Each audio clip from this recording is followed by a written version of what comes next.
Today we will be extracting tranexamic acid from tranexamic acid tablets. This was the idea that I came up with for the chemistry and Captivity. I was granted access to this facility and the equipment you see behind me in order to do this today. However, you would not need to do this in this kind of facility. You could do it at home, since we will be just using water to do the extraction because of the nature of this tablet and chemical. There are two types of ingredients in this medication. There are active ingredients and inactive ingredients. The active ingredient is the tranexamic acid itself. Inactive ingredients consist of any fillers or binders. The acid itself is water soluble, however the fillers in the tablet are not, which would be, the fillers consist of ethylcellulose 7-FP, cross carmellose, sodium magstearate. Alright, so here we have the tablets. The mortar and pestle I will be using to crush up the tablets, and then we will be adding that powder to water and spinning it and seeing how long that reaction takes itself. As for precautionary measures, I am wearing gloves, a mask so I don't inhale the powder, and safety goggles, just like we would in the lab. So to begin, there's one tablet.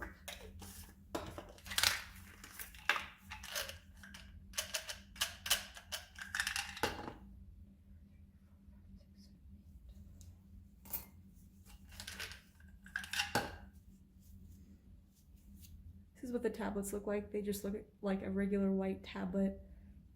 It is coated, but that shouldn't change anything. So begin.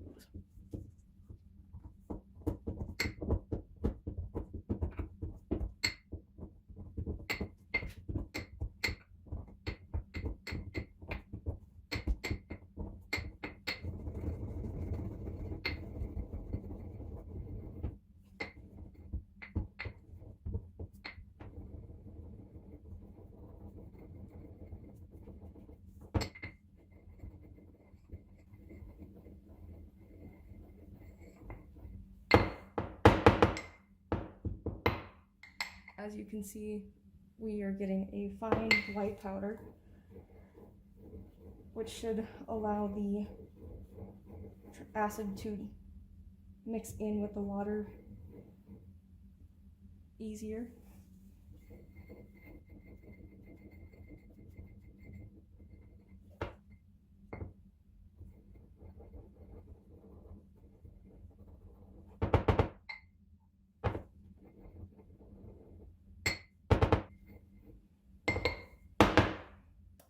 Alright, so there we have the powder, and there it's very finely ground. So we are going to scrape this into a beaker containing some water, and we are going to let it spin.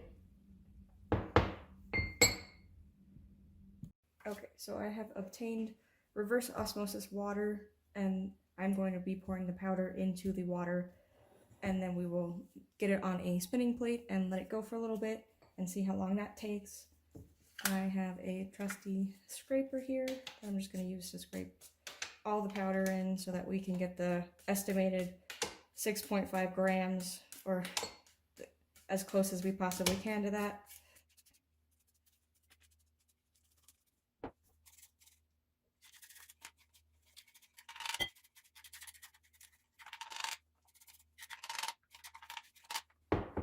Alright, so we are going to give this a stir, and then we are going to get it onto the plate and let it go.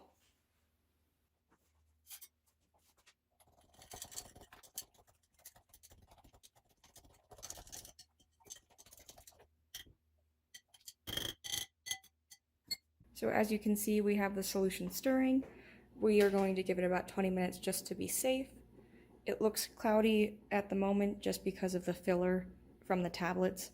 Once we stop stirring it, it should separate out and settle, and then we can filter it and then dry the solution, hopefully resulting in pure tranexamic powder, but we shall see.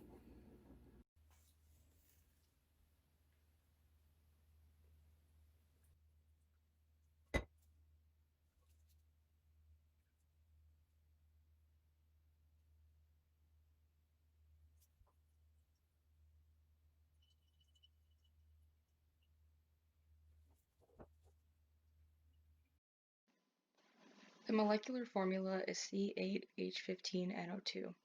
Below is information about the structure of tranexamic acid as well as solubility, the molecular formula, and information about the specific drug from the FDA.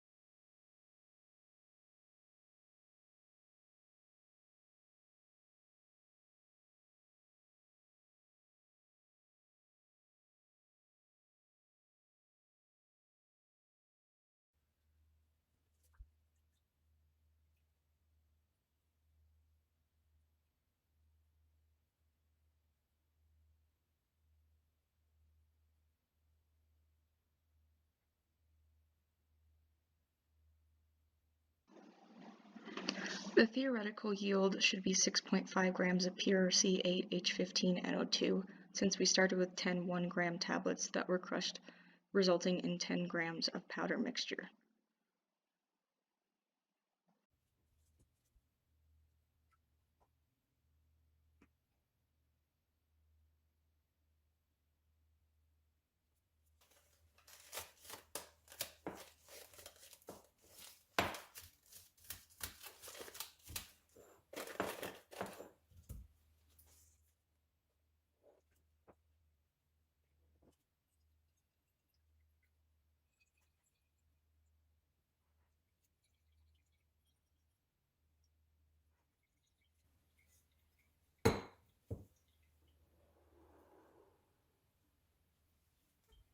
And I split them up into multiple beakers because it took forever to decant all of them.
Alright, so now that that is done filtering, you can see the filler from the tablets on each thing of filter paper. This one's a little harder to see since there's not as much of it, but it's right there. And then this one also has a good bit of it on there as well. So now what we are going to do is put the solution in a pan on a heating pad and let it dry, and we will see if we get any powder as a result. This was the final result after all the water had evaporated out. I scraped the pan of all the tranexamic acid and then weighed it in order to see what my actual yield was. The actual yield was 6.1 grams of possible C8H15NO2 powder, making the percent yield roughly 94% after significant figures. Overall, I feel like the method was pretty effective. However, having the purity of the powder would be the best way to determine the effectiveness of the process. I'm currently waiting to get the results, and I will update the description in the video once I have them, which should be in the next day or so. This process could be more efficient if I had access to some equipment, such as a Buchner funnel. This would lead to considerably less loss of solution, as it would not be absorbed by the filter paper I used, as well as less time consuming. I would also use less water next time because I did not really need to use as much as I did. Overall, this process seems to be pretty effective in the amount that I yielded, since that was 94%, but the only true way to determine that would be through the purity of the powder.